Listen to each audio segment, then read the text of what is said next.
берейин деген сонун эй. Жигиттердин ашыгындай, жорголордун басыгындай, комуз күйүсү кандай сонун асман. Кыргызская культура способна удивить даже европейцев, а история этого народа полна ярких и подчас драматичных событий. Это крайне гордый и свободолюбивый народ, у которого на многие вещи есть собственное мнение и взгляд. Кыргызы не навязывают другим свое мировоззрение, однако требуют уважения по отношению к их верованиям, культуре и образу жизни.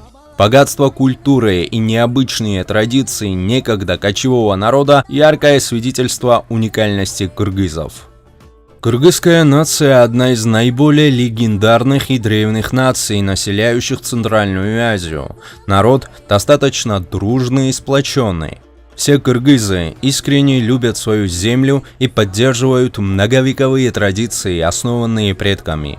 Так, например, в современном кыргызском обществе до сих пор существуют ашары – сборы людей, целью которых является взаимопомощь. На сегодняшний день на территории Кыргызстана проживают свыше 6 миллионов человек. Специфика населения страны такова, что мужского и женского населения распределено примерно поровну. Последние годы наблюдается тенденция роста, в том числе за счет иммигрантов. Наблюдается и ежегодный отток коренного населения в другие страны. Количество людей, покидающих страну на данный момент, превышает численный приток. Киргизия признана светским государством, однако в основном распространен ислам. Большинство религиозных жителей – мусульмане-сунниты, лишь немногие здесь исповедуют буддизм. Среди религиозного населения есть представители иудаизма, лютеранства, католицизма и православия. В стране действует свобода вероисповедания, которую уважает государство и население. Последние несколько лет интерес к религии возрастает, отмечается рост строительства мечетей и православных храмов. В стране насчитывается примерно 1350 мечетей. Среди образовательных учреждений наиболее распространены христианские и мусульманские. Этноним «кыргыз» до сих пор вызывает немало споров исследователей, у которых имеются совершенно разные теории относительно происхождения этого названия. Одна из самых распространенных версий указывает на то, что в переводе с тюркских наречий слова «кырг» и «огуз» могли обозначать «сорокоплеменный народ». На мой взгляд, такая трактовка связана с особенностями сложного формирования кыргызского этноса на основе самых разных общин, а также с преданиями о его появлении. Некоторые сложности с идентификацией народа возникают и из-за особенностей использования определения «киргиз». В русских старинных источниках киргизами нередко называли казахов, поскольку разделения между этими народами не видели. Сегодня кыргызы требуют, чтобы их называли кыргызами, а не киргизами, а свое государство – Кыргызстан, а не Киргизией. Но почему так? Начнем с самого простого. В Кыргызстане есть основной закон страны. Это, конечно же, Конституция. Она написана на двух языках – на государственном кыргызском и официальном русском. Так вот, в русскоязычной версии Конституции в первой строке написано «Кыргызская республика», а во второй «Кыргызстан». Еще раз, Конституция не на кыргызском языке, а на русском, а значит, на русском языке правильно говорить «Кыргызская республика» или «Кыргызстан». Некоторые россияне, которые называют Кыргызстан Киргизией, ссылаются на общероссийский классификатор стран мира. Якобы в нем указано, что правильно говорить «Киргизская республика», однако это некорректно, потому что это российский классификатор, который не котируется в остальном мире. Более того, международного авторитета ему не добавляет и наличие некоторых непризнанных другими странами территорий, например, Южной Осетии или Абхазии, которые считаются грузинскими регионами.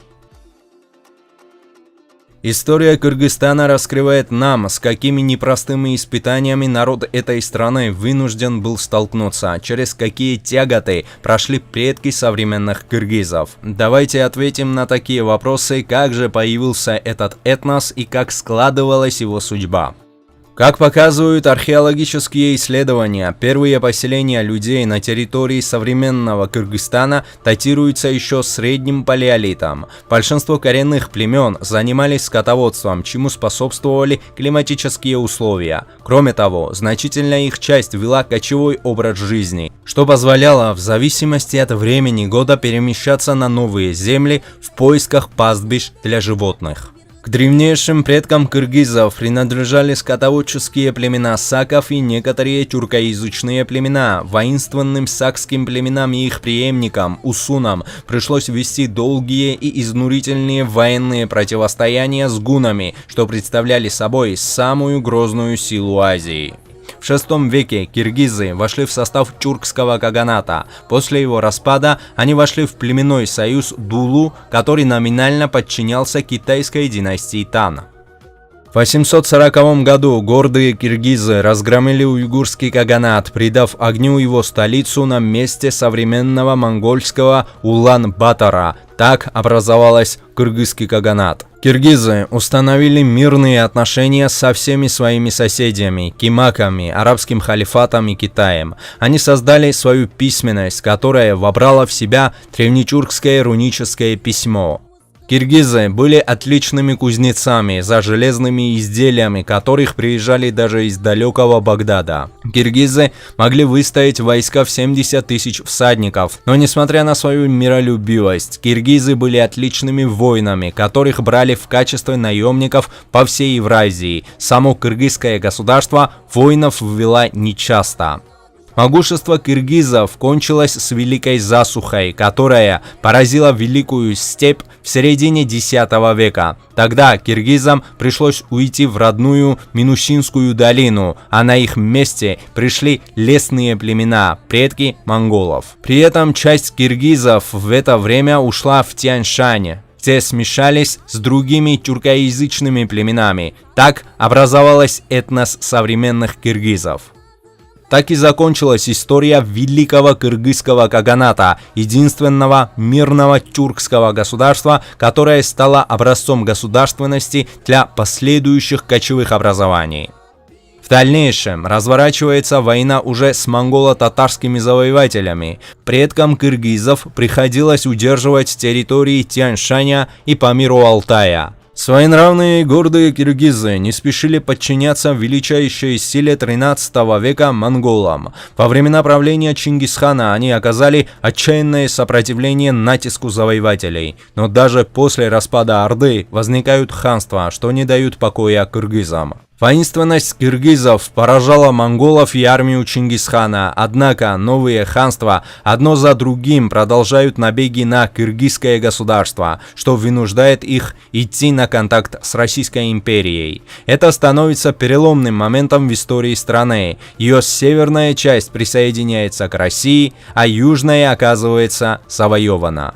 Со временем политика русских царей приводит к массовым выступлениям и протестам, а в 1916 году вспыхивает восстание.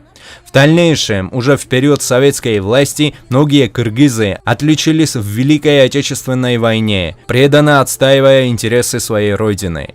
В эти трудные дни киргизы еще раз доказали, что они гордый и воинственный народ. Экономический кризис послевоенных лет негативно сказался на развитии народа, однако жители Кыргызстана смогли выстоять и восстановиться после столь серьезных потерь и потрясений. Страна кыргызов, как и мечтали их далекие предки, стала самостоятельным государством, на благо которого трудятся его верные жители, что наконец обрели свободу.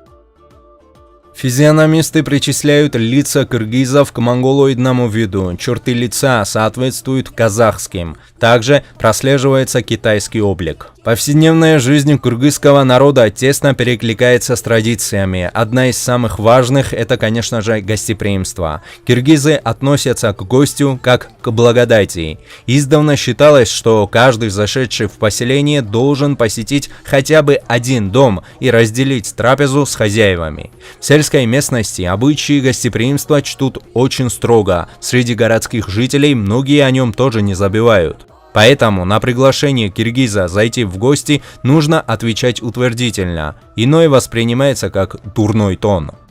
Кочевой образ жизни привел к возникновению у предков современных киргизов дружелюбности по отношению к иностранцам. Особенно уважают и почитают они братские тюркские народы, населяющие Среднюю Азию. Сегодня в Кыргызстане, кроме коренных наций, живет много представителей других, и отношение киргизов к ним весьма толерантно и даже доброжелательно. Киргизы заслуживают большого уважения. В трудные времена им приходилось сталкиваться с монголами и китайцами, превосходившими их численно и имевшими гораздо более мощные армии. Народу Кыргызстана удалось не просто выжить, а сохранить культуру, обычаи и национальное самосознание. Многие люди с оптимизмом смотрят в будущее. Сейчас в стране все чаще прослеживается рост интеллигенции, растет уровень грамотности и образования.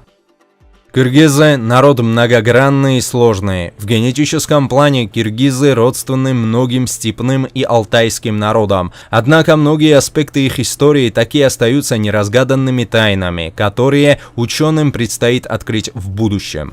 Друзья, на этом все. Всем спасибо за просмотр. Подписывайтесь на канал, чтобы не пропустить новые видео, и ставьте лайки. Также мы открыли канал в Дзене. Там будем публиковать много интересных исторических статей, постов и видео. Тематическое разнообразие материала поможет найти что-то интересное каждому. Переходите по ссылке в описании и подписывайтесь. Не пожалейте.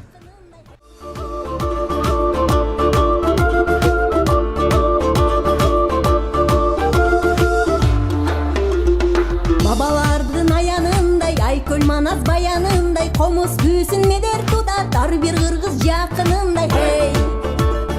Карыянын акылындай, жашыл төрдүн салкынындай, жан дилинен эриги буган, жан дүйнөнүн азыгындай. Hey! Канына күч таратат, бийиктикти саматат, комуз күүсү кыргыздың эй алга сүрүп баратат. Канына күч таратат.